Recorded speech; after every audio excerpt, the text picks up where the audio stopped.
Bismillahirrahmanirrahim. Bani Israel. Jadi Israel itu nama lain daripada Nabi Allah Ya'qub alaihi salatu wassalam. Jadi seluruh keturunan Nabi Allah Ya'qub alaihi salatu wassalam disebut Bani Israel. Dan ketika Ya'qub alaihi salatu wassalam dianugerahkan oleh Allah subhanahu wa ta'ala banyak keturunan sampai 12. Satu di antara 12 wanita seorang, satu di antara 12 keturunan itu adalah seorang wanita namanya Dainan. Dan dari 12 putra Ya'qub itu tidak semua satu ibu dan satu bapa. Karena Nabi Allah Yusuf alaihi salatu wassalam dan juga Binyamin itu dari ibu yang lain, dari istri Nabi Ya'qub alaihi salatu wassalam. Adapun Yahuda, Lawa dan yang lainnya itu hanya saudara sebapa dengan Nabi Yusuf dan Binyamin, bukan satu ibu. Singkat cerita, maka ketika Nabi Yusuf alaihi salatu wassalam dengan perjalanan yang sangat panjang sekali, intinya kemudian sampai di Mesir. Dan Allah subhanahu wa ta'ala takdirkan Yusuf alaihi salatu wassalam dipercaya Fir'aun untuk menjadi bendaharawan Mesir. Tentu Fir'aun di sini bukan Fir'aun yang berkuasa di zaman Nabi Musa. Maka dengan kedudukan yang sangat tinggi inilah, maka Nabi Allah Yusuf alaihi salatu wassalam memboyong seluruh keluarganya dari Palestina menuju Mesir. Akhirnya kemudian seluruh putra-putra Ya'qub diberikan fasilitas hidup megah, hidup mewah, akhirnya berketurunan. Dan menyebarlah keturunan Ya'qub dari 12 putranya di Mesir. Disinilah di permulaan Bani Israel dimulai. Ketika Nabi Yusuf alaihi salatu wassalam meninggal dunia, maka singkat cerita akhirnya Fir'aun pun memperbudak Bani Israel. Dan disitulah muncul seorang Nabi yang sangat masyhur, Nabi Allah Musa alaihi salatu wassalam. Dan Musa alaihi salatu wassalam dan Harun adalah keturunan Lawa, salah satu putra Nabi Ya'qub alaihi salatu wassalam. Maka singkat cerita akhirnya kemudian Musa alaihi salatu wassalam menyelamatkan Bani Israel dari penindasan Fir'aun, sampai Allah subhanahu wa ta'ala tenggelamkan Fir'aun di Laut Merah. Dan Allah selamatkan Musa dan pasukan Bani Israel berhasil menyeberangi lautan. Ketika kemudian Nabi Musa alaihi salatu wassalam kemudian berhasil menyelamatkan Bani Israel dengan satu tujuan atas perintah Allah Azza wa Jal menuju Palestina, negeri yang sangat dimuliakan Allah Azza wa Jal. Banyak peristiwa yang terjadi selama perjalanan itu. Akhirnya kemudian ketika Nabi Musa alaihi salatu wassalam hendak memasuki Palestina, akan tapi Palestina itu memang dikuasai oleh orang-orang Amalikoh. Ada yang mengatakan Amalikoh itu penduduk asli Mesir yang menguasai Palestina kala itu, wallahu a'lam. Atau juga yang mengatakan Farain. Musa alaihi salatu wassalam mengajak Bani Israel untuk berjihad melawan mereka. Akan tapi kemudian Bani Israel tidak mau diajak perang, bahkan mengejek nabinya dan mengatakan idhab anta wa rabbuka faqatila, pergilah kau Musa dan Rabbmu berperang berdua sana, biar kami duduk di sini. Dan ini su'ul adab, buruknya akhlak Bani Israel terhadap Nabi Musa yang sudah menyelamatkan mereka, yang sudah ditampakkan berbagai macam mukjizat kepada mereka. Tapi begitulah Bani Israel dari zaman ke zaman. Akhirnya kemudian karena mereka tidak mau berjihad, Allah Subhanahu wa ta'ala turunkan bala kepada mereka. Apa balanya? Mereka dihidupkan oleh Allah di negeri linglung yang disebut dengan Ardut Tih. Yatihuna fil ardi arba'ina sana. Mereka tidak bisa keluar dari negeri itu selama 40 tahun. Sampai wafatnya Nabi Musa alaihi salatu wassalam beserta saudaranya Harun alaihi salatu wassalam. Lah setelah kemudian wafat dua nabi yang sangat mulia ini, maka tampuk kenabian dipimpin oleh Yusha ibn Nun yang sudah saya ceritakan kisahnya. Lah di zaman Yusha ibn Nun inilah Allah Subhanahu wa ta'ala muliakan Bani Israel. Kemenangan demi kemenangan dalam peperangan, melebarkan kekuasaan sehingga Bani Israel betul-betul di atas kehidupan yang sangat layak. Rizki Allah terbentang kepada mereka. Mereka hidup tenang, hidup nyaman, hidup enak di zaman Nabi Yusha alaihi salatu wassalam. Tentu bukan karena prasangka orang-orang Yahudi hari ini dan mengatakan bahwa kenapa mereka kemudian diberikan kesenangan karena mereka mengklaim bahwa mereka adalah sya'bullah, manusia pilihan Allah. Bukan. Siapa bilang Anda manusia pilihan Allah? Hai orang-orang Yahudi, Anda bukan manusia pilihan Allah. Ketika Allah Subhanahu wa ta'ala memberikan kemenangan di zaman Nabi Yusha, karena mereka memang kembali kepada Allah. In tansurullaha yansurukum. Kalau kalian menolong agama Allah, Allah akan tolong kalian. Itu sudah kauni namanya, takdir kauni. Kalau seseorang lebih mendekat kepada Allah, menolong agama Allah, menjalankan perintah Allah, menjauhi larangan-larangan Allah Subhanahu wa ta'ala, Allah akan turunkan berkah kepada mereka. Walau anna ahlal qura amanu wattaqau lafatahna alaihim barakatim minas sama'i wal ardh. Kalau penduduk negeri itu beriman dan bertakwa, maka pasti Allah Subhanahu wa ta'ala akan berkahi. Bukan karena orang pilihan Allah, memang itu sudah takdir kauni seperti itu. Akan tetapi setelah Yusha ibn Nun meninggal dunia, lambat laun Bani Israel kemudian jauh, sebagian mereka menjauh dari syariatnya Yusha ibn Nun. Celakanya lagi, sebagian mereka mulai menyekutukan Allah Subhanahu wa ta'ala. Dari sini kehinaan Allah timpakan kepada mereka. Ma'asyiral muslimin yang dimuliakan Allah Azza wa Jalla, secara singkat, setelah meninggalnya Yusha ibn Nun, Bani Israel itu melewati beberapa fase. Ada namanya fase Al-Qudah. Yang kedua ada namanya fase Ahdul Muluk Al-Awwal. Ada yang namanya Ahdul Muluk Al-Thani. Kemudian baru fatrah, sebuah waktu setelah hancurnya Al-Quds. Adapun Ahdul Qudot, fase Qudot, artinya Bani Israel dipimpin oleh Qudot, para hakim. Maksudnya di sini oleh para nabi.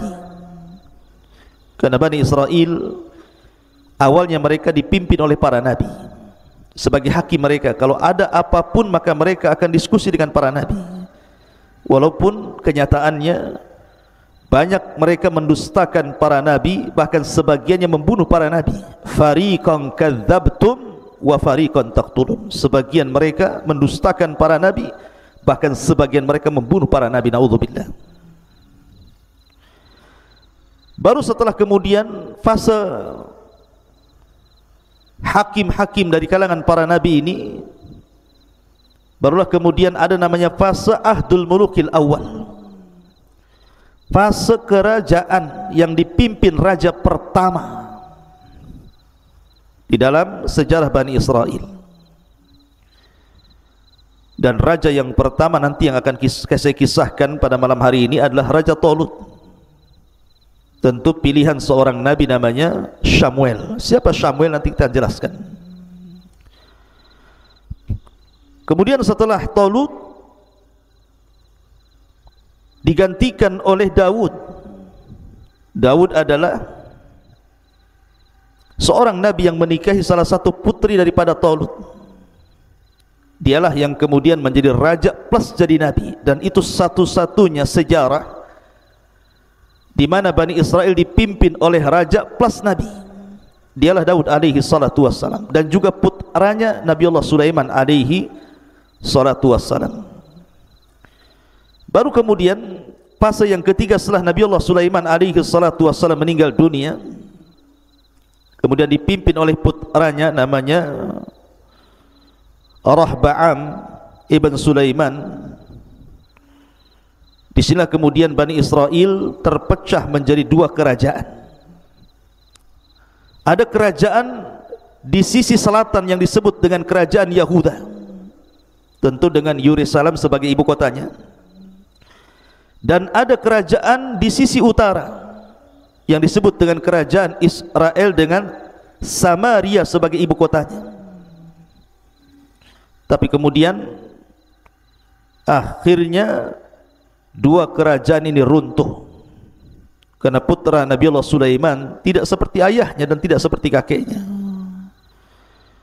Sampai akhirnya datang seseorang yang sangat zalim namanya Bukhtun Nasr, dan juga raja-raja sebelum dan sesudahnya menghinakan Bani Israel.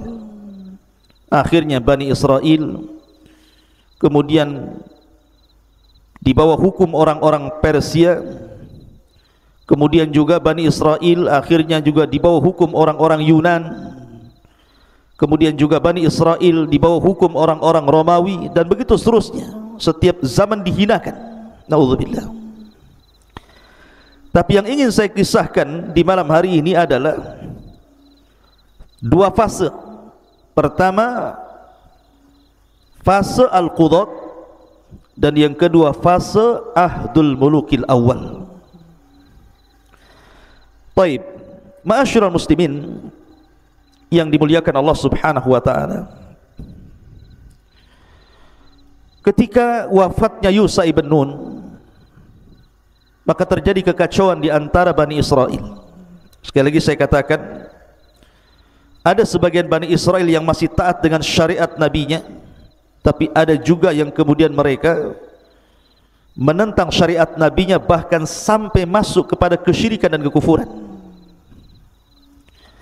Dari sini Allah Subhanahu wa taala menurunkan kehinaan kepada Bani Israel setelah sebelumnya Allah jayakan, karena mereka mulai menjauh dari syariat Allah Azza wa Jal, mulai menjauh dari perintah Allah, dan mulai melakukan larangan-larangan Allah Subhanahu wa taala. Kemudian akhirnya mereka pun diserang oleh banyak raja-raja.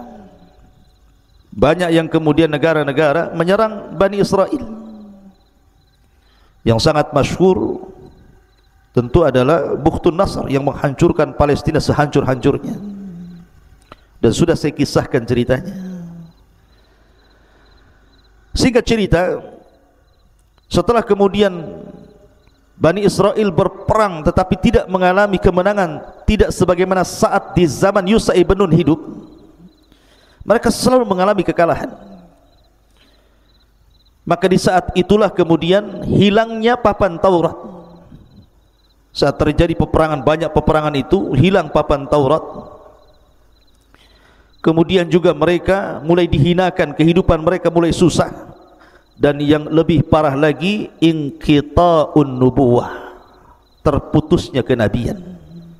Padahal Allah mengutus kepada Bani Israel itu bukan satu dua nabi, ribuan para nabi. Jumlah nabi itu 120.000 nabi, dan kebanyakan nabi-nabi itu diutus kepada Bani Israel. Tetapi setelah kemudian Allah berikan kehinaan, dengan kemudian dijajahnya Bani Israel negara-negara, kemudian terus berperang dan tidak pernah mengalami kemenangan, hilang papan Taurat, mulai susah kehidupan mereka, terputus pula para nabi, sempurna kehinaan bagi mereka. Akhirnya sebagian mereka ada yang tertawan, sebagian mereka ada yang mati dibunuh, sebagian mereka ada yang meminta suaka ke negara-negara lain, dan begitu seterusnya. Dari sinilah maka orang-orang yang berakal dari Bani Israel mulai berkumpul satu dengan yang lainnya.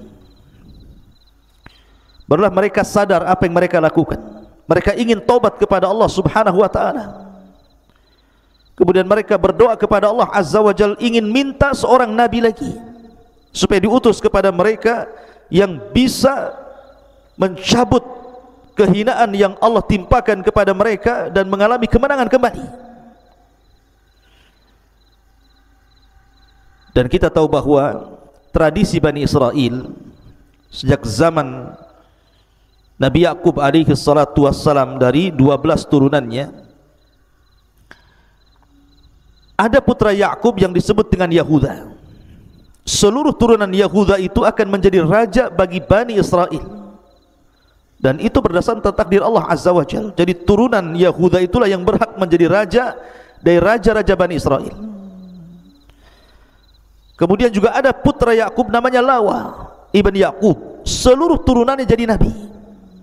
Jadi hanya dua jalur ini saja, dua nasab Yakub ini saja, yang satu turunannya jadi raja-raja Bani Israel, turunan Yahuda, dan yang satu menjadi para nabi, dan itu turunan Lawa. Lah ketika itu dari turunan Lawa sudah tidak ada lagi keturunannya kecuali seorang wanita yang sangat salehah, yang suaminya gugur dalam perang, dan Allah Subhanahu wa ta'ala takdirkan wanita itu hamil. Dan wanita itu terus berdoa kepada Allah Azza wa Jalla ketika suaminya masih hidup, agar diberikan putra dan putranya menjadi nabi. Maka ketika kemudian Bani Israel mengetahui bahwa wanita itu adalah turunan Lawa dan dia sedang hamil, maka dijaganya wanita ini sampai betul-betul melahirkan. Karena khusyuknya, tawaduknya wanita yang salehah ini berdoa kepada Allah agar memiliki putra dan ingin menjadi seorang nabi, tiba-tiba betul-betul kemudian Allah kabulkan, lahirlah seorang nabi yang disebut dengan Samuel. Dalam bahasa Ibrani, Samuel itu artinya anak dari hasil doa yang diijabah Allah Subhanahu wa ta'ala. Allah ijabah doa ibu yang sangat salehah ini, lahirlah Samuel. Dan inilah nabi yang dimunculkan setelah sekian lama tidak ada kenabian. Sekian lama sudah tidak muncul nabi-nabi Bani Israel, baru muncul Nabi Samuel dari seorang wanita salehah dari turunan Lawa, karena doanya yang sangat khusyuk kepada Allah Azza wa Jalla. Akhirnya tumbuh besarlah Samuel, atau disebut dengan Sam'un, tumbuh besar, dan Allah takdirkan memang menjadi seorang nabi. Maka mulailah kemudian Bani Israel mendatangi Nabi Allah Samuel ini. Dari sini kisah dimulai. Baik, kita akan baca ayatnya. Allah Subhanahu wa ta'ala berfirman di dalam surah Al-Baqarah ayat ke-246, Alam tara ilal mala'i min bani Israel min ba'di Musa. Tidakkah kamu memperhatikan kepada para pemuka yang berakal dari pemuka-pemuka Bani Israel setelah wafatnya Musa? Idh qala lahum linabiyyin lahum ub'ath lana malikan nuqatil fi sabilillah. Mereka mengatakan kepada Nabi Samuel, ib'ath lana malikan, wahai Nabi Allah Samuel, kirimkan kepada kami seorang raja, pemimpin perang, agar Allah subhanahu wa ta'ala kembali memenangkan kita, memberikan kehidupan yang layak bagi kita, dan agar Taurat dikembalikan,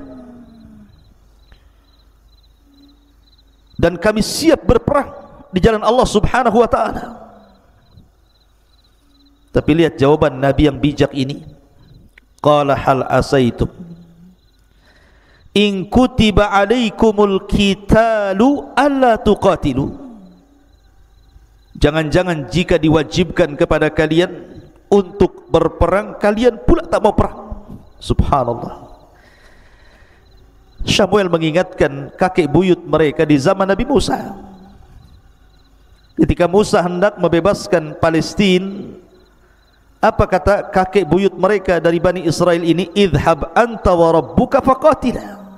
Pergi kau sana wahai Musa, ajak Tuhanmu perang berdua sana, biar kami duduk-duduk di sini, kita nonton siapa di antara kalian yang menang dan siapa di antara kalian yang kalah. Naudzubillah. Su'ul adab. Makanya Nabi Samuel mengingatkan soal itu. Tapi mereka sungguh-sungguh dan mengatakan, qalu wa ma lana alla nuqatila fi sabilillah wa qad ukhrijna min diyarina wa abnaina. Dan mengapa kami tidak akan berperang bersamamu dan raja yang kau pilih di jalan Allah subhanahu wa ta'ala, sedangkan kami sudah diusir dari kampung halaman kami, kemudian dipisahkan dari anak dan istri kami yang menjadi budak-budak tawanan musuh-musuh kami. Seolah-olah mereka sungguh-sungguh ingin berperang. Kami tidak sebagaimana nenek moyang kami. Tapi lihat bagaimana Allah subhanahu wa ta'ala menjawab. Falamma kutiba alaihimul qital tawallaw illa qalilan minhum wallahu alimun bizzalimin. Tetapi ketika diwajibkan kepada mereka perang, mereka berpaling. Ya, kebiasaan mereka suka berpaling, suka merobek perjanjian, kecuali sebagian kecil dari mereka. Dan Allah maha mengetahui, artinya mengetahui kondisi mereka, orang-orang zalim itu. Wallahu alimun bizzalimin. Dan Allah maha mengetahui terhadap orang-orang yang zalim.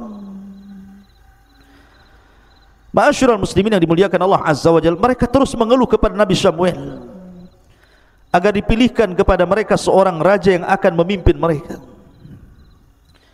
Akhirnya kemudian Nabi Allah Samuel alaihi salam mulai mencari-cari siapa yang layak untuk memimpin Bani Israel. Dan ingat, Samuel nasabnya ada yang mengatakan Samuel itu bin Bali bin Alqamah bin Yarham bin Al-Yahu bin Tahu bin Sauf bin Alqamah bin Mahith bin Ausa sampai kepada Ya'qub alaihi salatu wassalam. Ma'asyiral muslimin yang dimuliakan Allah subhanahu wa ta'ala, tentu dia turunan Lawi karena dia seorang nabi kan. Tentu dia turunan putra Yakub namanya Lawi. Ma'asyiral muslimin yang dimuliakan Allah azza wa jalla, ketika itu ada seorang anak muda yang fakir, yang miskin, namanya Talut. Ada mengatakan Talut ini bekerja sebagai sakah, tukang mengairi ladang orang, diupah, miskin. Ada yang mengatakan dabbag, tukang menyamak kulit kemudian dijual kulitnya. Tapi juga ada yang mengatakan ra'il ghanam, dia tukang pemelihara kambing orang, kemudian diupah. Pokoknya kehidupannya sangat fakir, sangat miskin. Akan tapi walaupun demikian, Talut ini Allah lebihkan. Dia memiliki kekuatan fisik yang luar biasa, karena disebutkan sifat-sifat Talut itu, rajulan tawilal qamah, dhakhman hasanat tarkib, matinal a'sab, qawiyah dzakiyah, aliman mudabbiran. Jadi seorang laki-laki yang tinggi besar, memiliki badan kekar, otot-otot yang sangat kuat, orangnya cerdas, orangnya berilmu dan pandai menata, memiliki kecerdasan yang luar biasa. Suatu ketika Talut dan kawannya ini kehilangan kambing tuannya. Jadi setelah dia mengembala kambing, dihitung kambingnya kurang, rupanya hilang. Karena dia takut dengan tuannya, karena ini amanah, dia bekerja masalahnya. Dia mencari sampai ke perbatasan kota. Lah kata kawannya, kita sudah terlampau jauh meninggalkan tempat gembala kambing kita dan kita sudah mendekati kota ini.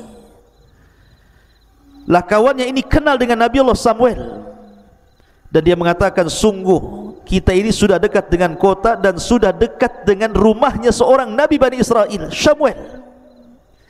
Bagaimana kalau seandainya kita mampir di rumahnya, kita minta nasihat wajangan seorang Nabi sebelum kita pulang. Maka akhirnya Talut pun mau diantar ke rumahnya. Setelah sampai di rumah Samuel, maka Samuel itu melihat Talut agak lain. Setelah kemudian memberikan nasihat, kemudian terjadi dialog antara Talut dan Samuel, Nabi Allah Samuel. Rupanya Samuel melihat ada sisi yang positif dari Talut ini, ada sisi kebaikannya, ada sisi kecerdasannya. Kemudian Samuel pun mengatakan, kenapa kau sampai di tempat ini? Kemudian diceritakanlah dia kehilangan kambing peliharaannya. Kata Samuel, sesungguhnya kambing itu akan kembali ke tempat yang engkau menggembala di situ. Dia sedang menuju sana, pulang sana. Tetapi ada sesuatu hal yang sangat besar yang akan terjadi kepadamu. Engkau akan memimpin Bani Israel. Kagetlah Talut ini, siapa saya? Tiba-tiba kemudian seorang Nabi mengatakan seperti itu, tapi tidak ditanggapi. Talut pun pulang. Dari sinilah maka Allah Subhanahu wa taala katakan, wa qala lahum nabiyyuhum innallaha qad ba'atsa lakum Taluta malika. Dan berkata kepada mereka nabi mereka Samuel, sesungguhnya Allah telah mengangkat untuk kalian Talut sebagai raja kalian. Dari sini muncul nama Talut. Orang-orang ini tentu mereka kaget karena bagaimanapun nasab daripada Talut ini bukan nasab para raja. Karena para raja itu harus dari turunan Yahuda, dan kalau para nabi dari turunan Lawi. Sementara Talut ini dari turunan Binyamin, saudara daripada Nabi Yusuf alaihi salatu wassalam, dari satu ibu. Binyamin dengan Yusuf itu kan bersaudara satu ibu, tapi dengan yang lainnya lain ibu tapi satu bapak. Jadi mereka mengatakan, siapa Talut itu? Qalu, mereka mengatakan, anna yakunu lahul mulku alaina wa nahnu ahaqqu bil mulki minhu wa lam yu'ta sa'atan minal mal. Subhanallah, lihat kebiasaan Bani Israel selalu mendebat nabinya. Makanya kenapa Nabi SAW mengatakan, la taqulu kama qalat Banu Israel sami'na wa asaina, qulu sami'na wa ata'na. Rasul yang mengatakan, jangan sekali-kali kalian persis seperti Bani Israel yang mengatakan kami mendengar kemudian kami bermaksiat, tapi katakan kami mendengar kemudian kami taat. Karena kebiasaan mereka itu suka mendebat nabinya. Ingat cerita Al-Baqarah yang sudah saya kisahkan, bagaimana mereka mendebat Nabi Musa. Kemudian setelah diseberangkan dan diselamatkan dari Fir'aun, melihat ada kaum yang sedang menyembah berhala, mereka pun meminta kepada Musa, ij'al lana ilahan kama lahum aliha, jadikan banyak Tuhan sebagaimana mereka banyak Tuhan. Kata Nabi Musa, Allahu akbar, innakum qaumun tajhalun. Kok ini umat bodoh, sudah diberikan hidayah mau sesat. Ya. Lah di sini juga sama. Anna yakunu lahul mulku alaina wa nahnu ahaqqu bil mulki minhu wa lam yu'ta sa'atan minal mal. Mereka mengatakan, Bagaimana mungkin Talut memperoleh kerajaan atas kami, sedangkan kami lebih berhak dengan kerajaan itu daripada si Talut, dan dia tidak diberikan kelapangan dan harta kekayaan yang banyak. Macam mana dia akan memerintah kami? Subhanallah. Ya. Lihat bagaimana jawaban Nabi Samuel. Seolah-olah Nabi Samuel ingin mengatakan, kenapa aku pilihkan Talut kepada kalian? Karena Talut itu dilebihkan 3 perkara yang kalian tidak punya. Yang pertama, qala innallaha astafahu alaikum, sungguh Allah telah memilihnya menjadi raja untuk kalian. Sebenarnya 1 perkara saja sudah cukup. Allah yang pilih. Kalau Allah yang pilih, selesai. Beda kalau kita yang pilih, belum tentu selesai. Tapi kalau Allah sudah pilihkan seseorang, pasti orang ini bukan orang kaleng-kaleng. Memang Allah persiapkan dia untuk menjadi pemimpin. Ditambah-tambah yang kedua, Allah Subhanahu wa taala katakan wazadahu bastah, dan diberikan kelebihan kekuatan fisik yang luar biasa. Bastah itu kelebihan yang banyak pada 2 perkara. Pertama, fil ilmi, dia punya ilmu, kalian tidak punya.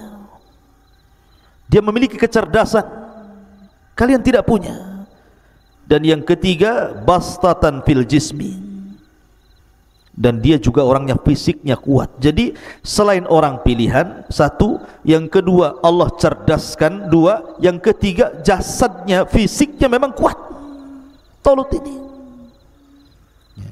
makanya wajar Allah pilihkan untuk kalian. Kemudian Allah Subhanahu wa taala berfirman, wallahu yu'ti mulkahu man yasha wallahu wasi'un alim, dan Allah memberikan kerajaannya kepada siapa yang dikehendaki. Bukan kalian berkehendak, Allah yang berkehendak. Karena kalau Allah yang berkehendak, kun fayakun. Tapi kalian berkehendak, belum tentu kun fayakun. Kun Allah mengatakan, dan Allah maha luas keutamaannya. Allah berikan keutamaan siapa yang dikehendaki, dan alimun, maha mengetahui tentang siapa Talut dan kondisi kalian. Ma'asyiral muslimin yang dimuliakan Allah Subhanahu wa taala. Kemudian mulailah mereka meminta alamat. Taib, kalau memang Talut berhak menjadi raja kami, kira-kira apa alamatnya? Apa yang membuat anda yakin bahwa Talut berhak menjadi raja kami, sementara dia bukan turunan Yahuda, dia turunan Benyamin? Maka Allah Subhanahu wa taala lanjutkan firman-Nya, wa qala lahum nabiyuhum inna ayatu mulkihi an ya'tiyakumut tabutu fihi sakinatu mir rabbikum wa baqiyatun mimma taraka alu Musa wa alu Harun tahmiluhul malaika. Dan berkata kepada mereka, nabi mereka Samuel, sesungguhnya tanda kerajaannya bahwa akan datang kepadamu tabut. Apa itu tabut? Nanti saya jelaskan.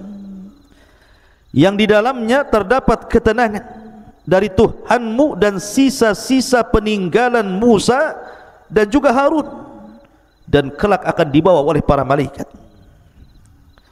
Ma'asyiral muslimin yang dimuliakan Allah Subhanahu wa taala. Di sini Nabi Samuel ingin mengatakan kepada Bani Israel bahwa tanda-tandanya dia memiliki tabut. Dan tabut ini semacam kotak.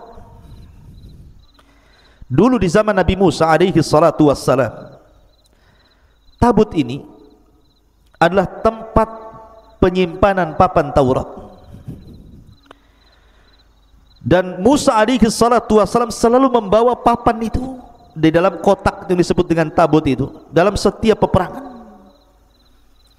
Dan tabut itu adalah semacam benda yang diberkahi Allah Subhanahu wa taala. Sama di zaman sekarang kan ada benda-benda yang diberkahi seperti Ka'bah diberkahi, air Zam-Zam diberkahi, juga ada waktu-waktu yang diberkahi gitu ya. Maka tabut itu salah satu barang yang diberkahi karena isinya adalah papan Taurat. dan Musa selalu membawa saat perang, karena papan itu yang dalam tabut itu membawa ketenangan dan membawa kemenangan. Makanya kemudian Nabi Samuel meyakinkan kepada mereka bahwa Talut itu pantas menjadi raja kalian karena dia memiliki tabut yang akan dibawa malaikat dan akan diserahkan kepadanya. Akhirnya kemudian, singkat cerita, setelah Nabi Samuel berdoa kepada Allah Subhanahu wa taala, Allah kirimkan malaikat kemudian mengambil tabut. Sebenarnya di mana tabut ini? Ada yang mengatakan bahwa saat terjadi peperangan sebelum diutusnya Nabi Samuel, ketika orang-orang Yahudi dihinakan, ada yang mengatakan bahwa tabut itu dicuri oleh Raja Talut dan pasukannya, Raja Jalut dan pasukannya, dicuri oleh Jalut, kemudian disimpan di tempatnya Jalut itu. Ada yang mengatakan bahwa tabut itu hilang entah berantah ketika Bani Israel berada di negeri linglung setelah kematian Musa dan Harun. Hilang terpendam entah di mana. Lah saat kemudian Nabi Samuel memilihkan Talut untuk menjadi raja, maka malaikat mencuri atau mengambil dari Jalut, kemudian diangkat, dibawa terbang kotak itu, dan disaksikan oleh mata-mata Bani Israel. Kemudian kotak itu sedang terbang di bawah malaikat, betul-betul kemudian turun di hadapan Talut. Dan ada yang mengatakan bahwa malaikat mengambil dari galian-galian ardutih, kemudian diangkat, kemudian dibawa terbang, kemudian diletakkan di depan Talut, menunjukkan ini tanda-tanda bahwa dia adalah seorang raja pilihan Allah berdasarkan keterangan Nabi Allah Samuel alaihi salatu wassalam. Barulah mereka yakin bahwa Talut adalah raja mereka. Karena dengan adanya tabut, yang isi tabut disebutkan dalam Al-Quran di sini adalah fihi sakinatun. Tabut itu membawa sakinah, ketenangan. Ada yang mengatakan sakinah di sini adalah arihun, sebuah angin yang menghembus badan-badan pasukan Bani Israel, kemudian membawa ketenangan. Maksudnya tiba-tiba keberaniannya lebih, tidak memiliki rasa takut dan punya optimis kemenangan. Ada yang mengatakan bahwa sakinah di sinilah ruh minallah tukallimuhum. Ada ruh dari Allah Subhanahu wa taala, malaikat utusan Allah, kemudian mengajak mereka bicara, menjanjikan kemenangan kepada mereka sehingga mereka tenang. Ada yang mengatakan bahwa ketenangan di sini adalah rahmat yang Allah turunkan dan juga waqar, ketenangan yang Allah anugerahkan kepada mereka. Adapun di dalam kotak itu, kalau di masa Nabi Musa kan cuma papan Taurat saja, karena Musa sudah meninggal. Maka dalam kotak itu bukan hanya papan Taurat, tetapi tongkatnya Nabi Musa juga ada di situ. Tapi tongkat itu tentu tidak berfungsi lagi, karena itu mukjizat khusus Nabi Musa, tidak bisa dipakai oleh Bani Israel. Kemudian bekas-bekas pakaian Nabi Musa juga ada di situ, dan juga bekas-bekas pakaian Harun. Kemudian beberapa peninggalan-peninggalan Musa dan Harun ada di kotak itu, dalam tabut itu. Makanya kotak itu disucikan oleh mereka dan dianggap berkah. Kalau orang perang bawa kotak itu pasti menang, seolah-olah seperti itu. Setelah kemudian mereka yakin mereka mampu mengalahkan Jalut, ma'asyiral muslimin yang dimuliakan, dengan adanya Talut, maka mereka pun mulai berani.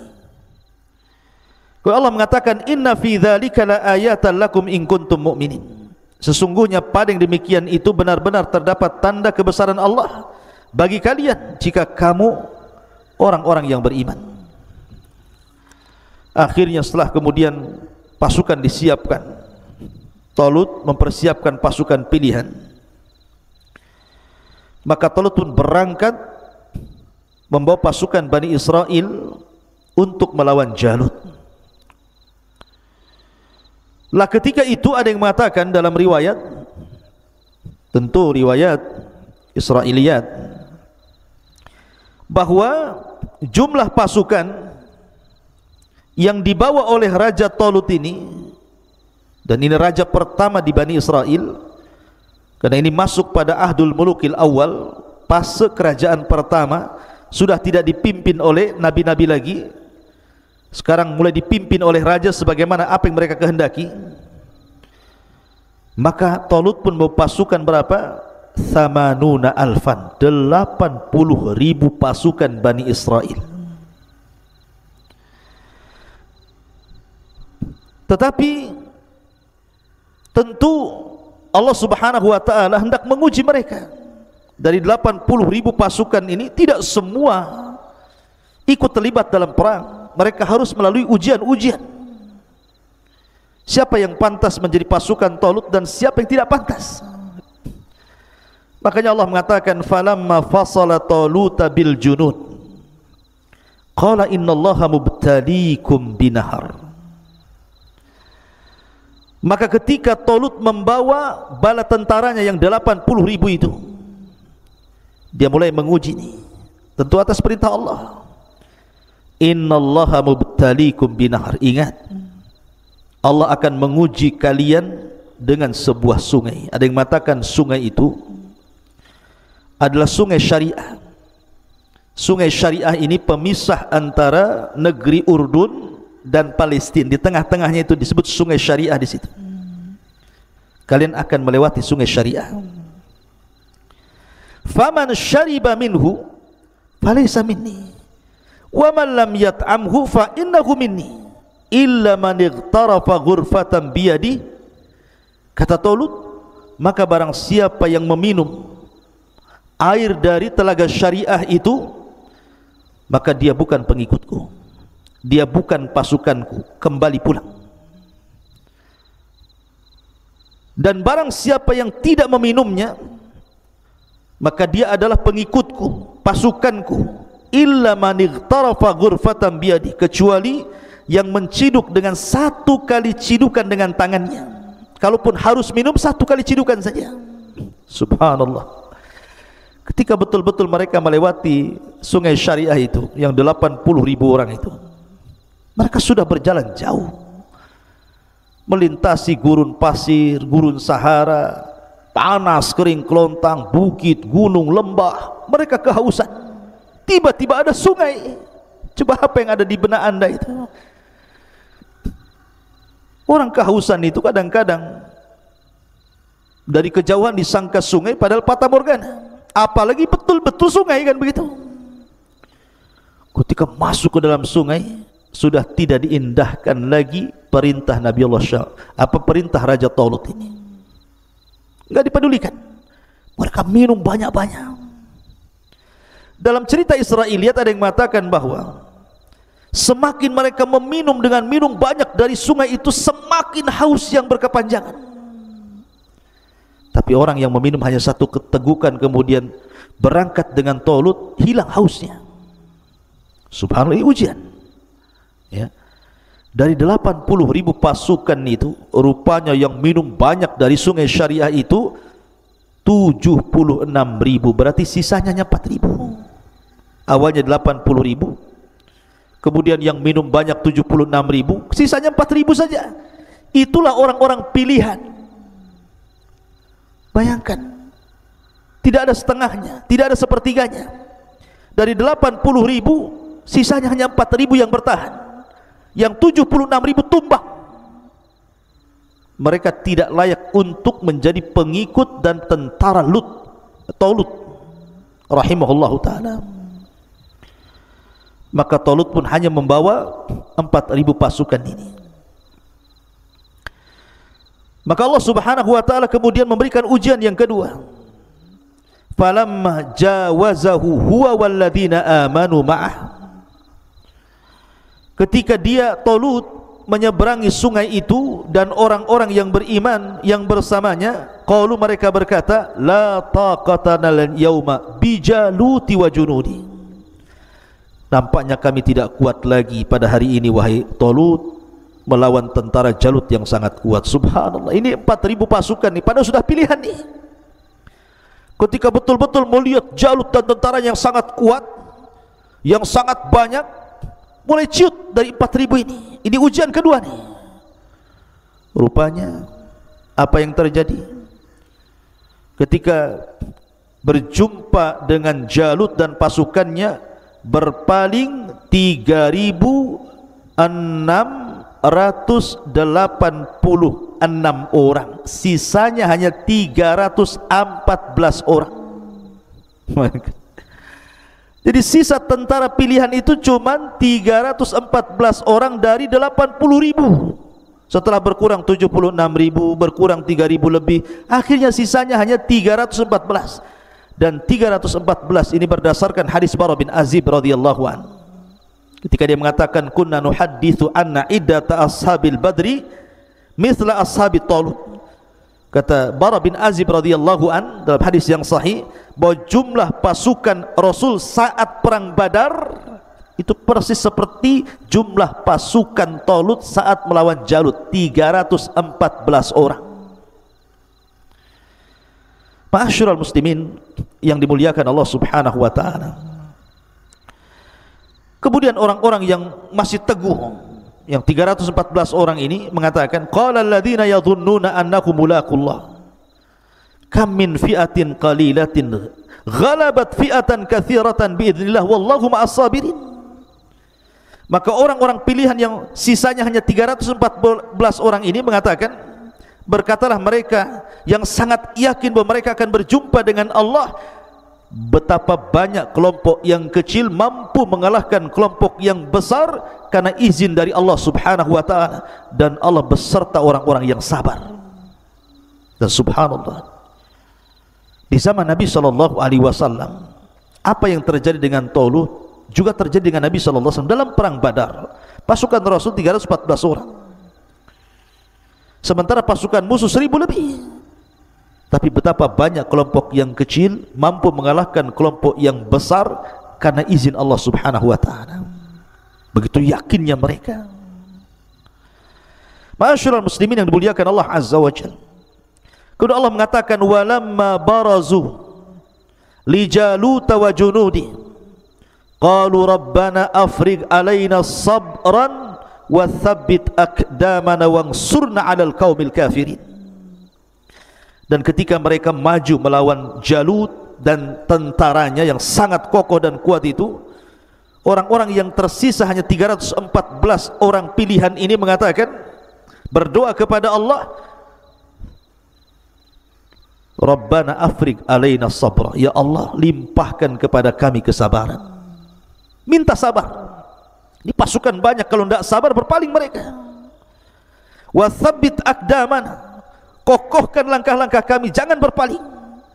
Wansurna 'alal qaumil kafirin, dan berilah pertolongan kepada kami untuk menghadapi orang-orang kafir.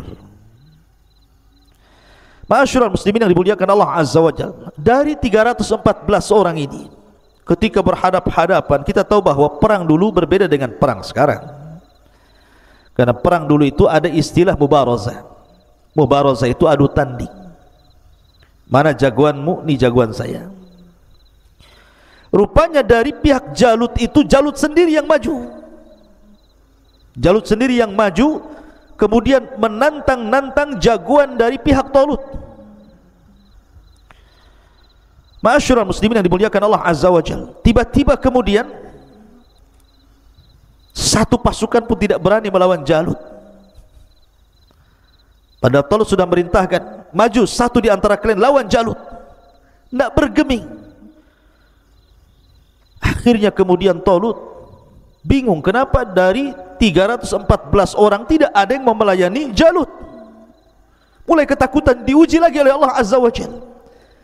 Sampai akhirnya Talut menjanjikan sesuatu, kalau di antara kalian ada yang bisa membunuh Jalut, kunikahkan dia dengan putriku, dan dia berhak mendapatkan kerajaan sepeninggalku.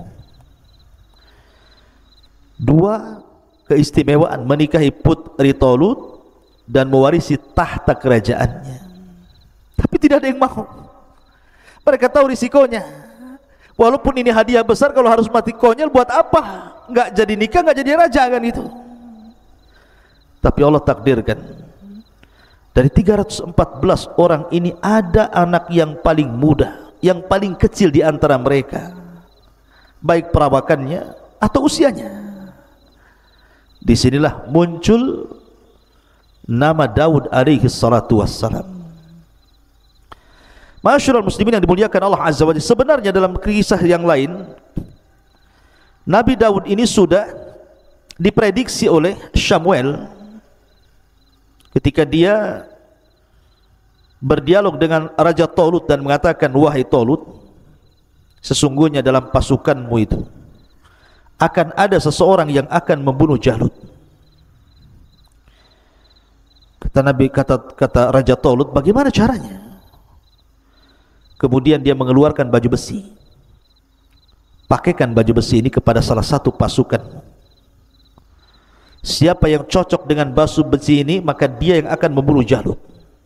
Semua tentara mencoba baju besi itu, tapi Talut tidak berbicara soal kemenangan, soal pembunuhan Jalut. Hanya pakailah baju besi ini. Dipakai pada satu tentara, tidak cocok. Dipakai lagi tidak cocok. Dipakai lagi cocok. Terakhir rupanya cocok kepada badannya Nabi Daud alaihi salatu wassalam. Dengan sebab itulah Daud membunuh Jalut.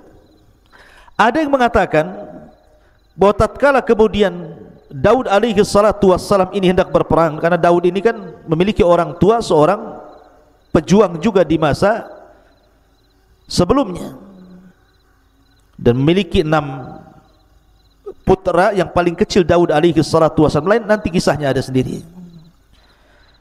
Lah ketika Nabi Daud alaihi salatu wassalam hendak terlibat mendaftarkan diri menjadi pejuang dan diterima, dia pun bingung harus menggunakan senjata apa. Maka di berjalan-jalan, tiba-tiba di tengah perjalanan ada suara. Rupanya suara itu datang dari batu. Kemudian batu ini mengatakan, ya Daud, bawalah aku. Bawalah aku, akulah yang akan membunuh Jalut, katanya. Dan tidak heran kalau batu ini bisa bicara, karena di zaman Nabi Musa alaihi salatu wassalam saja, ketika Nabi Musa alaihi salatu wassalam diuji oleh Allah Azza wa Jalla dan diuji oleh Bani Israel karena tidak mau mandi bareng dengan Bani Israel, sehingga Bani Israel kemudian menuduh Musa itu punya penyakit kulit. Padahal Musa tidak memiliki penyakit itu, bahkan badannya paling indah di antara seluruh badan-badan Bani Israel. Tapi terus mereka mengejek Nabi Musa. Jadi ketika Nabi Musa mandi, pakai letakkan di batu, batu itu jalan. Dikejar-kejar Nabi Musa dan auratnya nampak kala itu. Rupanya batu itu terus berjalan melintasi Bani Israel yang sedang mandi. Barulah mereka melihat jasadnya, fisiknya Nabi Musa. Rupanya mereka sadar bahwa itulah fisiknya Nabi Musa, tidak ada yang lebih indah dibandingkan dirinya. Subhanallah. Ma'asyiral muslimin yang dimuliakan Allah subhanahu wa ta'ala, begitulah Nabi Musa.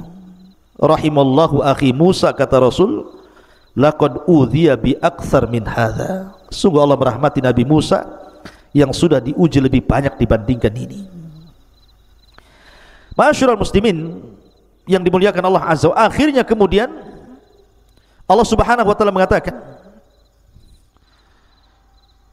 fahazamuhum biidznillah wa qatala Dawudu Jaluta wa atahu Allahul mulka wal hikmah wa 'allamahu mimma yasha. Maka mereka pun mampu mengalahkan Jalut. Pasukan Talut mampu mengalahkan Jalut dengan izin Allah. Semua kemenangan atas izin Allah. Dan Daud, dari sinilah muncul nama Daud, dan Daud membunuh Jalut. Kemudian Allah memberinya kerajaan dan hikmah dan mengajarinya dari apa yang ia kehendaki. Jadi ketika kemudian Talut meminta kepada pasukannya lawan Jalut, tidak ada yang berani. Rupanya Daud ini berani, dia maju ke depan hanya dengan membawa ketepel dan batu yang di tangannya. Ketika Jalut mengatakan, abrizu ilayya man yuqatiluni, tampakkan kepadaku siapa yang akan adu tanding denganku. Kata Jalut, fa in qatalani falakum mulki wa in qataltuhu falyamulkukum. Kalau orang itu bisa membunuhku, ku serahkan kerajaanku kepadanya. Tapi kalau aku yang membunuh dia, serahkan kerajaan kalian kepadaku. Datang Daud alaihi salatu wassalam. Kemudian kata Jalut kepada Daud, setelah mendengar sesumbar terus, tiba-tiba kemudian Jalut mengatakan, anta tuqatiluni, kau anak kecil yang akan membunuhku, yang akan gelut denganku? Kemudian dia mengatakan, na'am ya, saya yang akan melawanmu. Kata Jalut, wailaka ma kharajta illa kama takhruju ilal kalbi bil miqlah wal hijar. Apa kamu ini?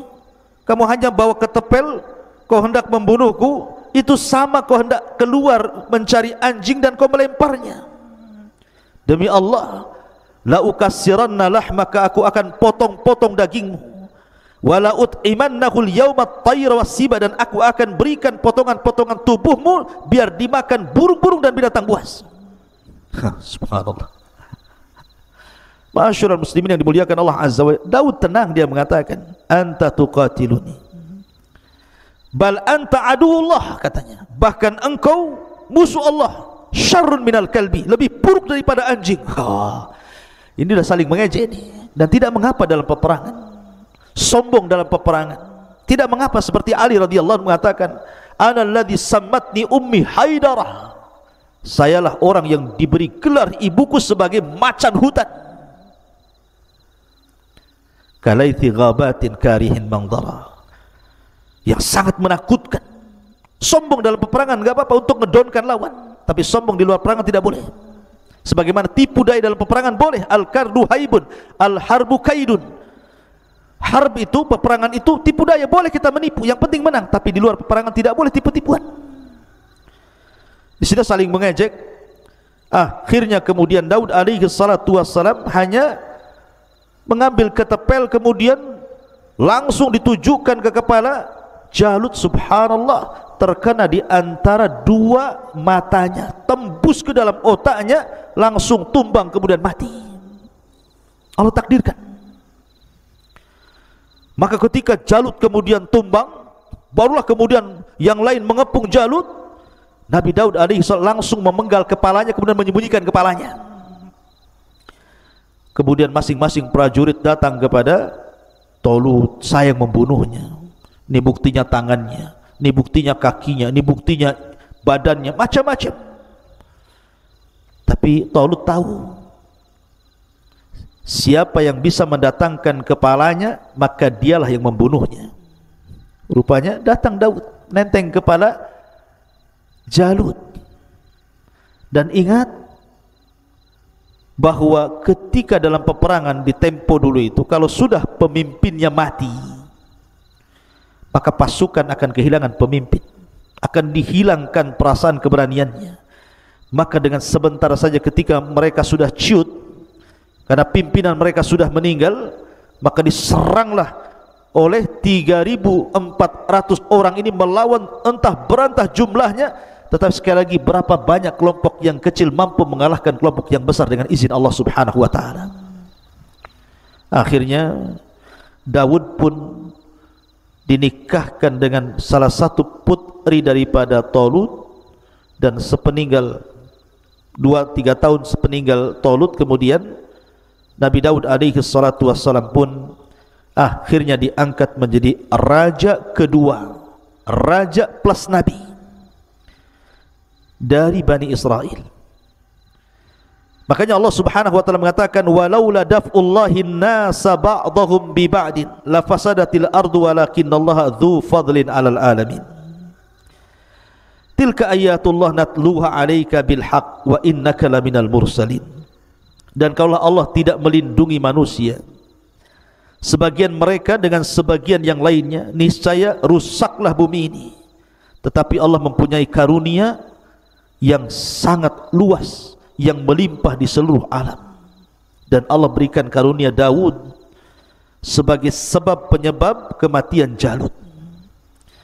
Itulah ayat-ayat Allah kami bacakan kepada wahai Muhammad dengan benar, dan sesungguhnya engkau wahai Muhammad adalah benar-benar termasuk di antara para rasul. Ma'asyiral muslimin yang dimuliakan Allah Azza wa Jalla, bagaimana kisah Nabi Daud alaihi salatu wassalam, dan bagaimana pun dengan kisah Nabi Allah Sulaiman putranya. Karena Raja Bani Israel cuma 3. Talut dia raja saja, kemudian Daud raja plus nabi, kemudian Nabi Allah Sulaiman juga raja plus nabi. Setelah Nabi Allah Sulaiman, maka tidak ada lagi yang rangkap jabatan raja plus nabi, yang ada kekacauan dan kekacauan.